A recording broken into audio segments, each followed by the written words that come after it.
Rasul Shallallahu Alaihi Wasallam mengatakan, "Balighu anni walau ayat," sampaikan dari aku walaupun satu. Bismillahirrahmanirrahim. Assalamualaikum warahmatullahi wabarakatuh. Alhamdulillahi rabbil alamin. Allahumma salli ala sayyidina Muhammad wa ala ali sayyidina Muhammad. Allahumma rabbana inna nas'aluka ilman nafi'a wa rizqan tayyiba wa amalan mutaqabbala. Allahumma rabbana inna nas'aluka ada al-umrati wal haji ya zal jalali wal ikram.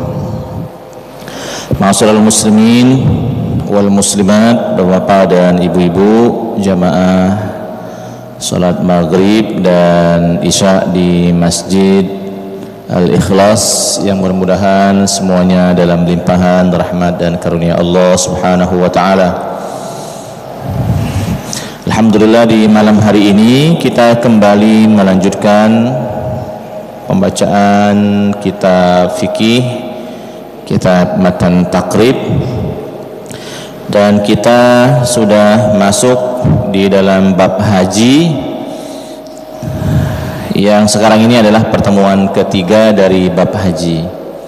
Dan sedikit memang agak saya detailkan dalam perkara haji ini. Yang sebelumnya saya mulai dengan dua pertemuan yang cukup panjang muqaddimahnya, dan saya juga singgung juga masalah umroh gitu ya.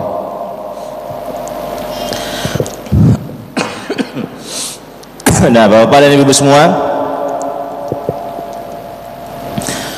saya kembali mengingatkan bahwa antara umroh dan haji ini dua ibadah yang terpisah walaupun ada kemiripan.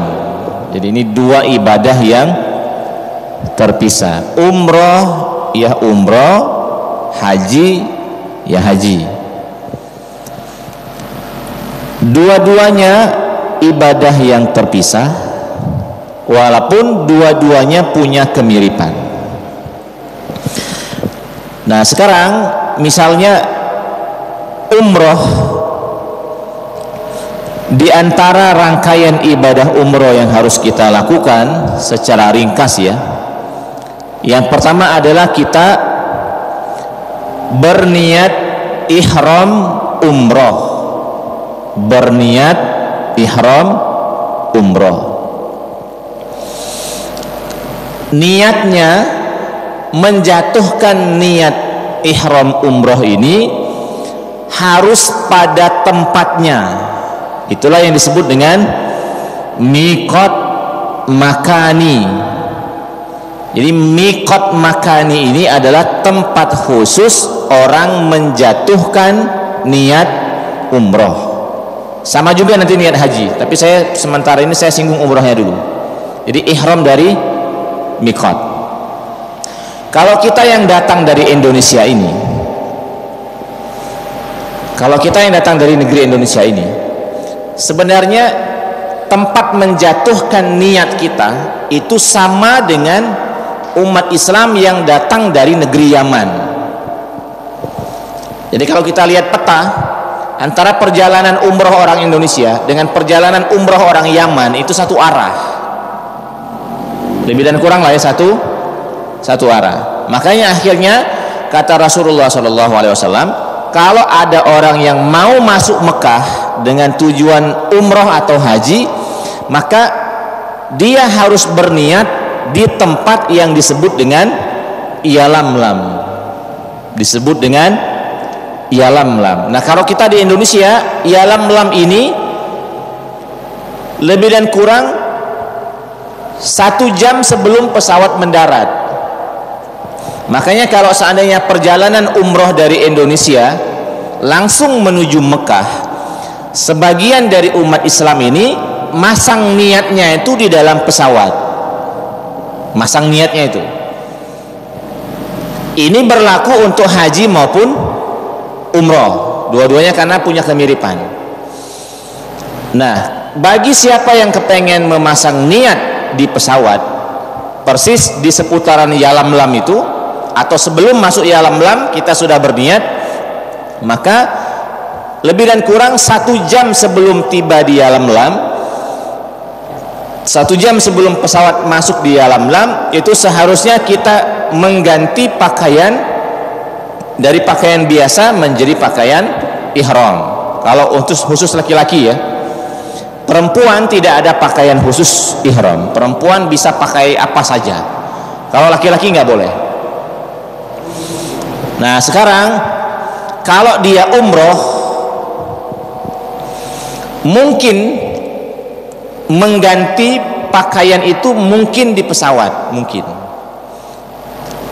Tapi kalau tidak mau ribet, mengganti pakaiannya itu sejak di bandara, kalau tidak mau ribet. Kami termasuk yang punya pengalaman mengganti kain ihram di pesawat, giliran 5566 gitu kan, maju di bagian depan yang agak besar dikit. Jadi saat kita sudah mengganti pakaian khusus untuk laki-laki, pakaian dalamnya juga dilepas, baju dilepas, ya mohon maaf, celana juga, celana dalam juga dilepas, terus sepatu dilepas, kaos kaki dilepas, pakai sendal. Makanya bagi yang mau umroh dan niatnya di pesawat, bawa 2, bawa sepatu plus bawa sendal. Nah nanti pramugari biasanya akan memberitahu bapak dan ibu-ibu, misalnya 15 menit dari sekarang atau 30 menit dari sekarang kita akan memasuki kota Yalamlam, perbatasan Yalamlam. Bagi bapak ibu semua yang berniat untuk ihram umroh, maka dipersilahkan untuk berniat. Biasanya kaki ada pengumuman cak itu. Nah disitulah kita berniat, itu namanya miqat makani. Jadi Yalamlam ini adalah miqat resmi yang dulu Nabi Muhammad SAW memberikan sabdanya. Nah tetapi sekarang ini karena pesawat yang dari Indonesia ini walaupun melintasi Yalamlam akhirnya landingnya di Jeddah, maka fatwa ulama kontemporer, baik dalam hal ini fatwa MUI Indonesia, juga fatwa ulama Saudi Arabia, itu membolehkan memasang niat ihram di Jeddah. Jadi bandara Jeddah itu bisa dijadikan sebagai miqat. Tapi ini fatwa ini fatwa yang baru, ya cukup baru difatwakan. Nah akhirnya kalau kita misalnya naik satu pesawat yang tujuannya umroh, biasanya ada orang yang berniat di pesawat, ada juga orang yang berniatnya di bandara. Dua-duanya boleh dilakukan. Kalau mau praktis, niatnya di bandara Jeddah. Di bandara Jeddah itu nanti ada kamar mandi, bisa wudu, bersih-bersih, ganti pakaian, bisa sholat dulu gitu kan, baru kemudian berniat. Tapi kalau yang berniatnya di pesawat tidak jadi masalah. Ini tergantung dengan siapa yang memimpin umroh dan tergantung dengan permintaan jamaah umroh. Di jamaah umroh, Ustaz kami nak berniat di pesawat, laju niat pesawat kan. Ustaz kami nak niatnya di Jeddah baik, ribetnya misalnya di pesawat. Nah maka dalam hal ini biasanya pembimbing hajinya juga akan ikut saja. Jadi ini dua-duanya boleh. Nah ini yang pertama. Kemudian berniat umroh. Nawaitul umrata wa ahramtu biha lillahi ta'ala. Ini lafaznya. Atau labbaik Allahumma umratan. Ini dua-duanya boleh. Saat kita mengucapkan nawaitul umrata wa ahramtu biha lillahi ta'ala, di dalam hati kita ini kita berniat sengaja saya ihram umroh fardu karena Allah ta'ala atau lillahi ta'ala. Setelah itu baru memperbanyak talbiyah, labbaik Allahumma labbaik labbaik la syarika laka labbaik innal hamda wan ni'mata laka wal mulk la syarika lak. Ini umrah dulu saya bahas ya. Jadi ihram ya, ini wajib ihram, rukun. Kemudian nomor 2, kalau dia umroh, tawaf Ka'bah 7 kali keliling, tawaf. Nah, nanti biasanya perjalanan umroh itu sudah di Jeddah, naik bus ke hotel dulu. Nah, di hotel itu kita memperbanyak talbiyah, labbaik Allahumma labbaik, karena kita sudah pakaian ihram kan. Ini bagi yang umrohnya, bagi yang perjalanan umrohnya ke Mekah dulu. Kalau yang ke Madinah dulu enggak, bebas dia kalau ke Madinah dulu. Yang ini yang ke Mekah dulu. Saya dua-duanya pernah mengalami, yang langsung ke Mekah saya mengalami, yang proses ke Madinah dulu saya juga mengalami. Memang yang langsung ke Mekah itu agak capek, karena kita sampai di Mekah itu sekitar jam 2 malam Saudi Arabia. Jam 2 malam itu biasanya baru sampai hotel.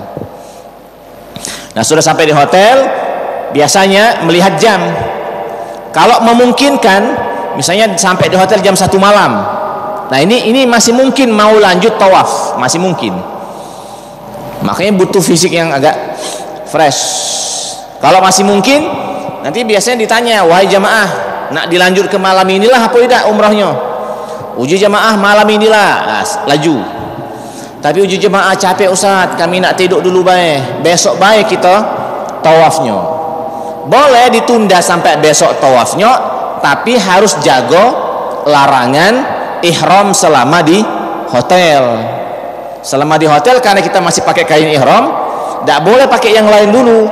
Misalnya dia ganti celana pendek misalkan, atau dia ganti pakai training misalkan. Kalau dia laki-laki ya, tidak boleh. Maka kalau seandainya dia nginep dulu di hotel, tetap pakaian cak itulah, tidurnya juga pakaian cak itulah. Jangan dulu pakai sabun, jangan dulu pakai minyak wangi.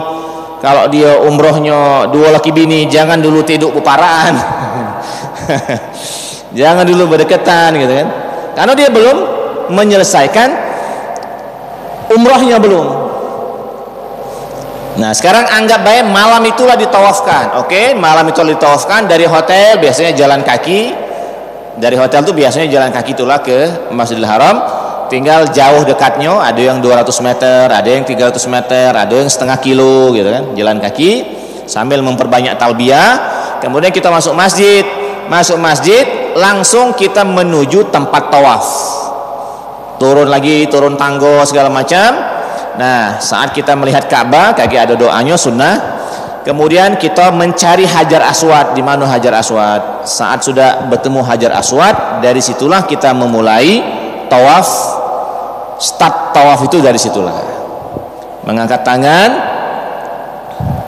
Bismillah, Allahu Akbar, lalu kemudian kita tawaf dengan kain ihram. Kalau laki-laki, tangan kanannya diperlihatkan. Khusus untuk tawaf, tangan kanannya diperlihatkan. Kemudian posisi Ka'bah selalu di sebelah kiri. Posisi Ka'bah selalu di sebelah kiri. Bismillahirrahmanirrahim. Nah, ini zikir tawaf ini sebenarnya bebas-bebas baik. Tapi biasanya jamaah minta pandu, okelah kita pandu misalnya kan. Subhanallah, alhamdulillah, wa la ilaha illallah, wallahu akbar, wa la haula wa la quwata illa billah. Imanan bika tasdiqan binabiyika, dan seterusnya. Terus saat sampai ke rukun yamani, doanya Rabbana atina fid dunya hasanah wa fil akhirati hasanah wa qina azabannar. Sampai ke rukun Hajar Aswad lagi, nomor 2, Bismillahirrahmanirrahim, Akbar, keliling lagi sampai 7 kali keliling. Nah, 7 kali keliling ini wajib baik di umroh maupun di haji. Tidak sah umroh, tidak sah haji kalau tidak tawaf. Ini umroh dulu, nomor 2 tawaf. Sekarang rukun nomor 3, sa'i dari Safa ke Marwah. Karena kita sudah 7 kali keliling, biasanya capek. Karena capek, boleh istirahat dulu, minum air zam-zam dulu. Banyak air zam-zam seputar itu banyak. Ambil banyu zam-zam. Nak yang dingin ada, nak yang tidak dingin, yang normal ada, minum dulu. Ngejang ke kaki dulu bahasanya kan. Kemudian nak sholat sunnah di belakang makam Ibrahim boleh, nak berdoa dulu boleh. Nah, baru kita arahkan ke tempat sa'i. Agak nanjak dikit, naik dikit, kemudian sampai ke Bukit Safa, kita mulai sa'i. Sa'i Marwah sekali, dari Marwah ke Safa 2, begitu seterusnya sampai 7 kali. Selesainya di Bukit Marwah. Ini rukun nomor 3. Selesai di Bukit Marwah, kira-kira ada pintu model seperti ini, kita belok ke kanan, kita keluar dari tempat sa'i. Nah, baru kemudian rukun yang keempat adalah memotong rambut. Setelah kita potong rambut, misalnya kita motong rambutnya itu apa adanya dulu boleh. Kalau nak dibotak kenian, nyari salon. Ini kan nyukur rambut apa adanya di seputar sini, bawa gunting, bergilir, potong rambut. Ini rukun yang keempat. Terus kalau nak botak ke maju lagi dikit, kayak banyak salon. Salon yang biasa-biasa normalnya harganya sekitar 10 real kalau nak dibotakan. 10 real, kalau seandainya sekarang 1 real misalnya 4.500 ya, sekitar 45.000 berarti. Ini tergantung jenis salonnya. Ada yang salon 20 real. Kalau 20 real berarti 90.000 berarti. Tergantung jenis salonnya. Waktu itu rombongan kami salon yang murah-murah weh. Salon yang 10 real gitu. Nah, nomor 5-nya tertib. Maksudnya seluruh yang kita sebutkan ini harus tertib. Niat ihram, tawaf 7 keliling, sa'i 7 kali, memotong rambut, dan akhirnya itu tertib. Kalau 5 ini sudah dikerjakan, maka selesailah umroh. Selesai umroh. Jam 2 malam, jam 3 malam, kemungkinan kalau kita umrohnya itu sudah mepet subuh, tembus ke subuh, tak tidur lagi kita malam itu. Akhirnya wong azan subuh, tunggu kala dulu di situ, sudah subuh baru balik ke hotel, baru kemudian lepas galau-galau, maksudnya baru kemudian pakaian ihram boleh kita ganti dengan kain, boleh kita ganti dengan training, boleh mandi, boleh tidur segala macam. Nah, tidurlah sepuasnya. Karena habis mengerjakan umroh itu habis. Nah, proses mengerjakan umroh itu tidak lama-lamonian sebenarnya. Yang lama itu kita masang niat dari mikot, itu yang lama. Kalau sudah masuk tawaf, sa'i dan seterusnya, itu sekitar berapa ya? Mungkin dilama sedikit 2 jam mungkin ya. 2 jam di dalam Masjidil Haram itu.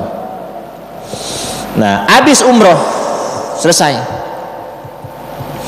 Kalau masyarakat kita Indonesia ini yang mengambil haji tamattu, maka haji tamattu itu dimulai dengan umroh dulu. Dimulai dengan umroh dulu. Nah, kalau dimulai dengan umroh dulu, selesai umrohnya. Cuma beda di niat kaget. Kalau niatnya itu kita pergi haji di bulan Syawal atau di bulan Zulqa'dah, kita sudah berangkat dari rumah, tapi kita umroh dulu, kaget ada tambahan di niat. Tambahan di niatnya itu kira-kira sengaja aku umroh mutamatti'an ilal haji, sengaja aku umroh dengan umroh sengaja aku umroh dengan maksud haji, tapi sebelum haji itu aku tamattu dulu. Tamattu ini senang-senang, sengaja aku umroh bersenang-senang sampai haji karena Allah, kira-kira macam itu. Kayak biasanya dipandu dikit bae, beda anunya, beda niatnya. Kalau seandainya kita pergi haji dengan tamattu, yang tadi saya jelaskan itu kita pergi umroh bae. Kalau umroh bae dia tidak terikat dengan waktu, terserah kapan, Ramadan, Syawal, Muharram, Safar, Rabiul Awal, terserah, boleh galau itu kalau nak umroh. Nah, itu selesai berarti. Nah, kalau sudah selesai, akhirnya kalau seandainya kita jamaah haji tamattu, beres. Setelah itu jamaah haji itu apa gawe? Ndak kate gawe khusus. Jamaah haji Indonesia itu setelah selesai dari umroh bebas. Dia nak memperbanyak ibadah boleh, dia nak jalan-jalan boleh, dia nak makan minum boleh, dia nak tidur-tiduran di hotel boleh. Makanya umroh kita, bukan umroh, haji kita di Indonesia ini haji plus jalan-jalan. Haji plus jalan-jalan. Dari 40 hari ini, kalau seandainya jamaah haji Indonesia ini langsung ke Mekah, anggap baik 2 hari pertama, anggap baik bukan 2 hari, sehari, anggap baik sehari pertama ini selesai umroh, berarti masih ada 39 hari. Kemudian 5 harinya haji. 5 harinya haji. Berarti masih ada sisa 34 hari. Ibadahnya sehari umroh, 5 hari haji. Ini ibadah khususnya. 34 harinya itu senang-senang, libur-libur, makan-makan, berjalan-berjalan dan seterusnya. Makanya wong balik dari haji itu macam-macam. Ada yang gendut, ada yang berat badannya naik, makan baik berarti kan, lemak makan kan. Kalau yang lidahnya lidah hitam, ujung gitu lidah hitam, segalanya masuk, makan roti masuk, makan kambing masuk, makan unta masuk, makan sayur masuk, masuk. Kalau yang masin masuk, yang pedas masuk, lemak. Dia balik haji biasanya badannya gemuk. Tapi kalau ada yang balik haji terjenguk kurus, matanya cekung, nah ini kemungkinan banyak bedalu ini. Kalau bedalunya positif, alhamdulillah. Bedalunya positif, alhamdulillah. Bedalu di Masjidil Haram, balik ke rumah misalnya jam 12 malam, atau bahkan kadang tak balik ke rumah lagi, di pucuk sejadah itulah di Masjidil Haram segala macam. Nah, balik ke rumah biasanya kejinguan mata agak cekung misalnya kan. Kemudian di rumah itu biasanya kejinguan nak tidur baik. Nak tidur baik. Ini bagus, ini berarti bagus. Begitu seterusnya. Kalau ada yang balik dari umroh dan haji, duitnya nambah. Duitnya nambah.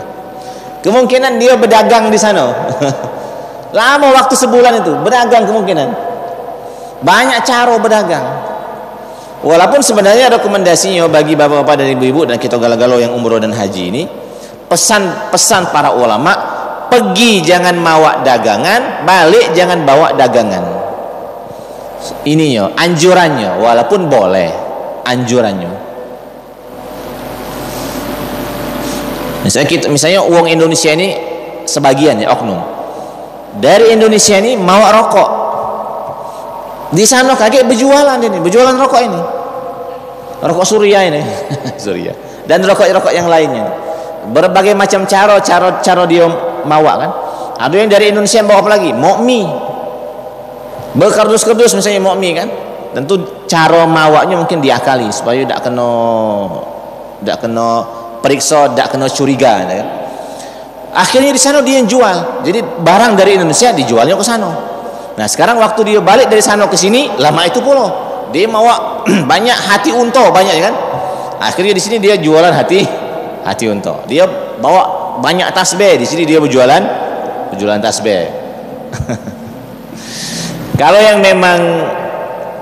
yang memang bisnis murni, mungkin ini kan biasanya kan pelakunya individu. Nah ada lagi uang kita, kalau dia di Indonesia ini seneng dunia perpisauan itu, akhirnya dia di Mekah sana nyari lading dia. Nyari lading. Manalah katanya lokak lading yang bagus ini kan, lokak pisau yang bagus itu. Nah, akhirnya dia beli pisau dari Mekah itu beli pisau. Tidak jadi masalah sebenarnya, cuma usahakan jangan terlalu fokus ke hal-hal yang seperti itu. Nah, Bapak semua, sekarang jam berapa kita Isya?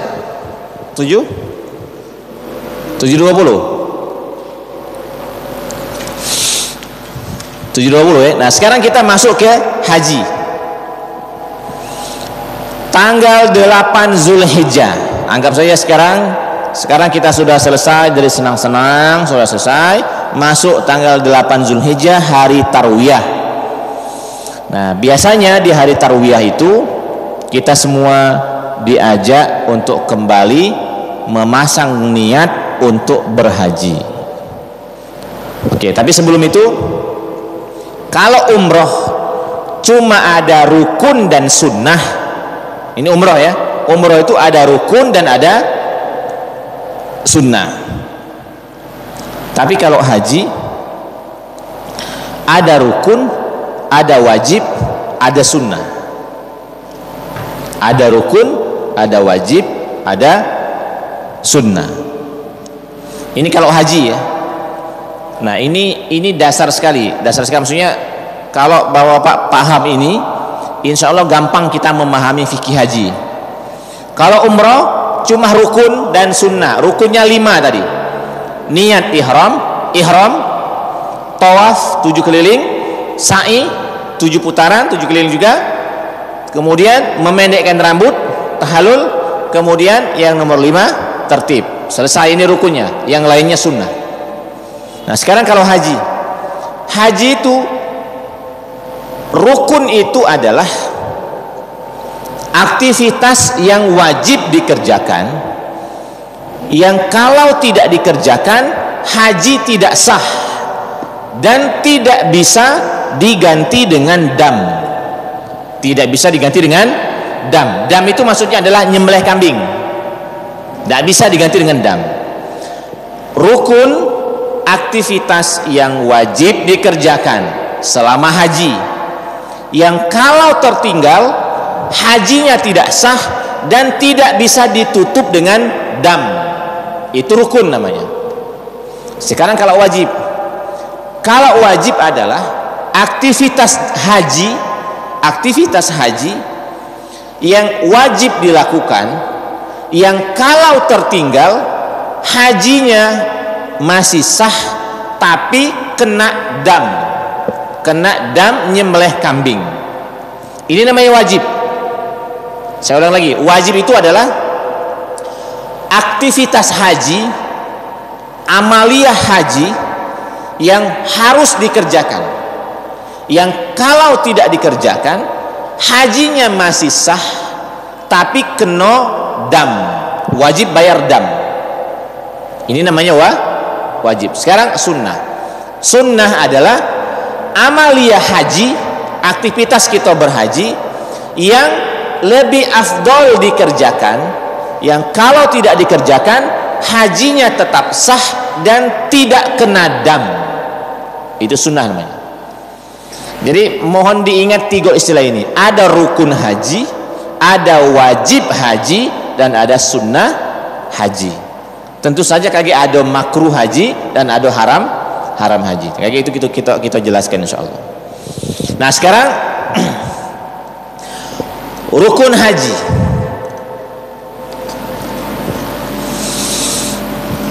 Rukun haji. Qala al-musannifu rahimahullah rahmatan wasi'ah, wa arkanul haji arba'atun.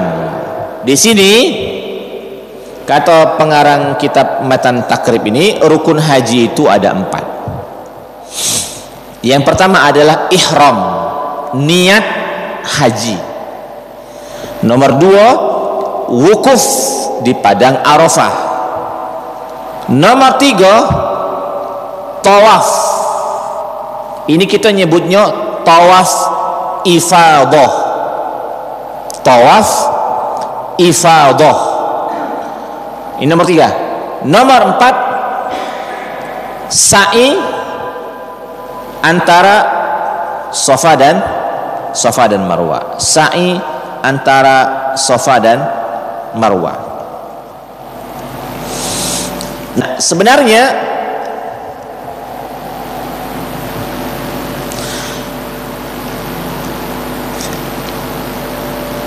setelah yang 4 ini, saya juga akhirnya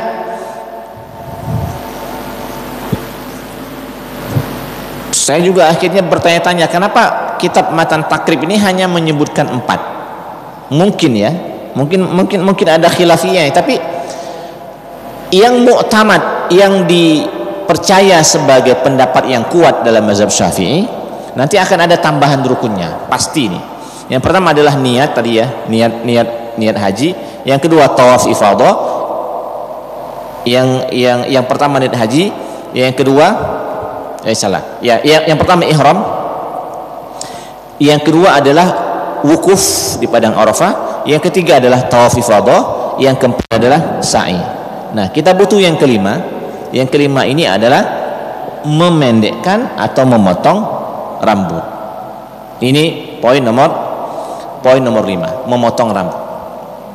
Nah, sekarang di sebagian kitab yang lain ada penambahan satu rukun lagi. Ada penambahan satu rukun lagi. Apa rukun yang keenam? Rukun yang keenam, tartib untuk sebagian rukun haji. Jadi saya ulangi, berarti tambahannya rukun haji itu ada 6 berarti. 1, ihram, niat haji. 2, wukuf di padang Arafah. Yang ketiga, tawaf.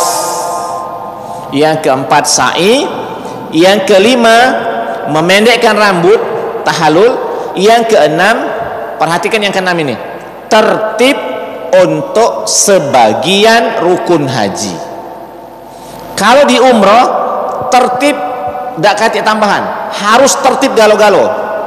Tapi kalau di haji tertibnya itu cuma untuk sebagian rukun haji. Nanti saya jelaskan insya Allah yang 6 ini.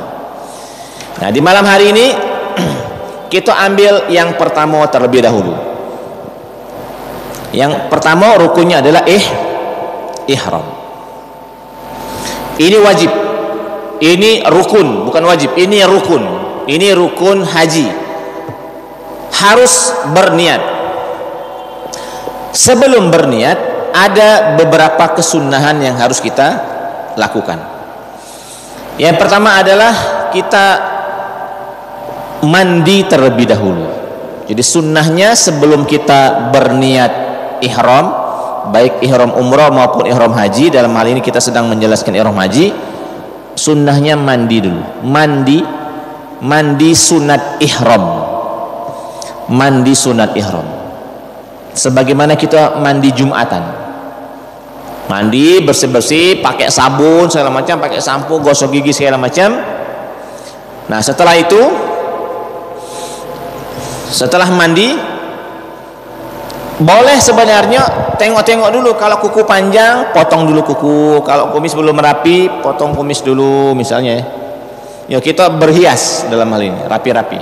Setelah itu boleh kasih minyak wangi. Tapi kasih minyak wangi itu usahakan yang dikasih minyak wangi itu badan. Badan ya, jangan pakaian. Di sini rekomendasinya adalah badan. Setelah badan dikasih minyak wangi, baru kemudian mengganti atau memasang kain ihram. Khususnya laki-laki menggunakan 2 kain, kain bawah dengan kain atas. Jadi seperti itu. Jangan ngasih parfum, jangan ngasih minyak di baju ihramnya, tapi di badan. Dan usahakan pakai parfum yang aman-aman saja kalau untuk haji atau umroh. Cari parfum yang misalnya bebas alkohol misalnya. Ini kan jauh dari perdebatan ya. Parfum-parfum yang oles begitu. Nah, kalau sudah ada kesunahan salat sunnah 2 rakaat. Salat sunnah 2 rakaat. Kalau memang saat kita mau berniat ihram itu jadwal salat wajib masih lama. Jadi ada kesunahan salat 2 rakaat. Setelah salat 2 rakaat baru kemudian kita berniat haji. Nawaitul hajja wa ahramtu bihi lillahi ta'ala. Sengaja aku haji dan berihram haji karena Allah ta'ala. Atau menggunakan redaksi labbaik Allahumma hajjan, ya Allah saya penuhi panggilanmu untuk berhaji. Kemudian setelah itu baru bertalbiyah. Dan biasanya ini dipandu. Biasanya ini dipandu. Jadi tidak usah khawatir. Cuma walaupun dipandu, paling enak ya kita sudah ada pemahaman sedikit gitu. Ada pemahaman sedikit. Nah, baik, ini rukun yang pertama dari haji. Saya ingin agak detail, jadi kita cukupkan dulu di rukun yang pertama ini karena kita tadi fokus pertama sekali di umrohnya terlebih dahulu. Umrohnya tadi sudah selesai, sekarang haji, dan haji sekarang baru masuk di rukun yang pertama. Nanti kita lanjut lagi insya Allah di pertemuan-pertemuan yang akan datang. Saya senang untuk mendetailkan perkara ini walaupun mungkin sebagian besar dari kita misalnya belum umroh atau belum haji, tidak jadi masalah, supaya ini jadi bekal awal. Mudah-mudahan pada akhirnya saat ada yang umroh, saat ada yang haji, ya ada sedikit ingatan dari yang pernah kita baca di Masjid Al-Ikhlas. Sebelum kita sholat isya berjemaah, jika ada yang pengen ditanyakan, dan kalau pertanyaannya melampaui dari batasan pembicaraan kita pada malam hari ini, tidak jadi masalah. Tapi nanti malam-malam selanjutnya saya akan mengulang kembali menjelaskan tentang rukun haji, insyaallah. Kami persilahkan jika ada yang pengen ditanyakan.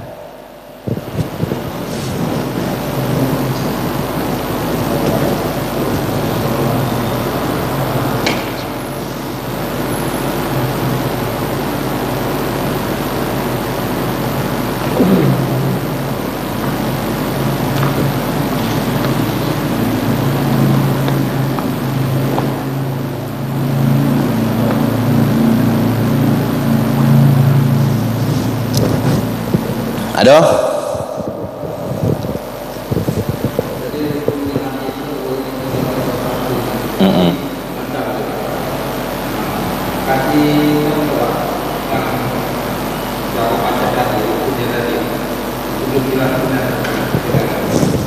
Oke.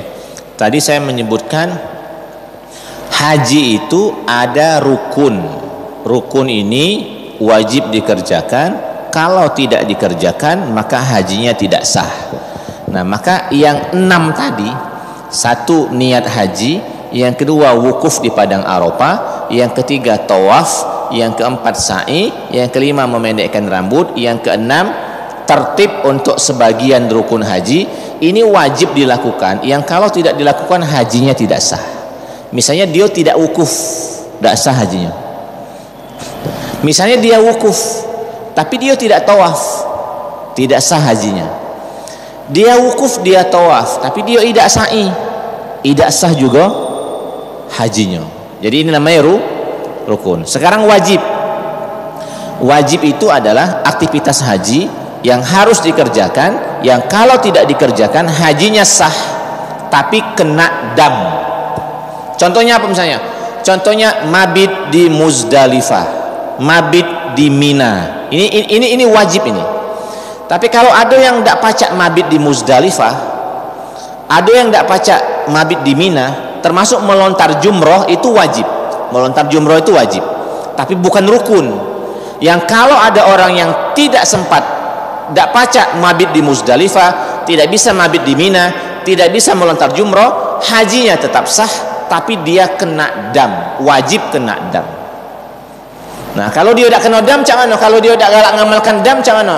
Kalau dia udah kasih duit, dam memotong kambing itu boleh diganti dengan puasa 10 hari. 3 harinya dia puasa di Mekah, 7 harinya dia puasa di dusunnya di Indonesia. Jadi salah satu ayam di Makkah, kemudian wasabati ayam, dan 7 harinya di dusunnya. Itu kalau dia udah galak ngeluarkan duit. Tapi harus wajib puasa. Ini contoh wajib haji.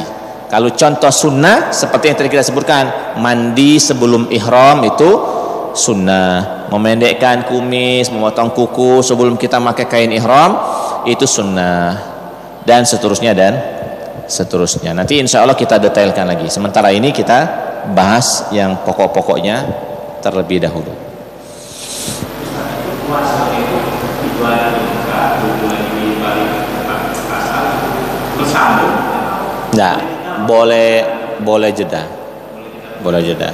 Yang penting cukup 10 hari. Nama batas waktu. Ya, ya. Yang penting dia 3 harinya di situ dan 10 harinya di dusunnya. Tapi memang kalau model seperti itu lebih cepat, lebih bagus, karena kaget lupa. Kalau lupa hajinya bermasalah. Ibarat kita ngurusi gawian, selagi kita masih punya beban, ini gawian belum oke nih, masih nunggu ini haji wong ini sah apa tidak, mabrur atau tidak, uji malaikat kaget dulu, dia kan masih ada yang belum diselesaikannya gitu kan. puasa 3 hari dia belum selesai, puasa 7 hari dia belum selesai. Nah itu memang kalau memang zakat dan duit ya, kalau masih ada duit masih lemak dam, ya cari kambing di sana, kayak biasanya ada yang mengakomodir gitu kan. Ini jadi lokak pula ini kan, ada yang mengakomodir. Ini siapa yang nak jadi kambing untuk dam sini, saya dengan aku saya kan. Misalnya harganya ini 3 juta saya kan, tapi aku minta jasa 200.000 saya kan. Saya tidak jadi masalah sih kalau dia jujur, itu jadi masalah. Yang tidak bagus tuh kayak kalau bertemu dengan yang tidak jujur, itu yang bermasalah. Ya kira-kira itu dulu. Insya Allah nanti kita akan lanjut lagi. Kita berguyur baik, kita belajar yang berguyur dalam fikih haji ini. Subhanakallahumma rabbana wa bihamdika asyhadu an la ilaha illa anta wa astaghfiruka wa atubu ilaik. Assalamualaikum warahmatullahi wabarakatuh.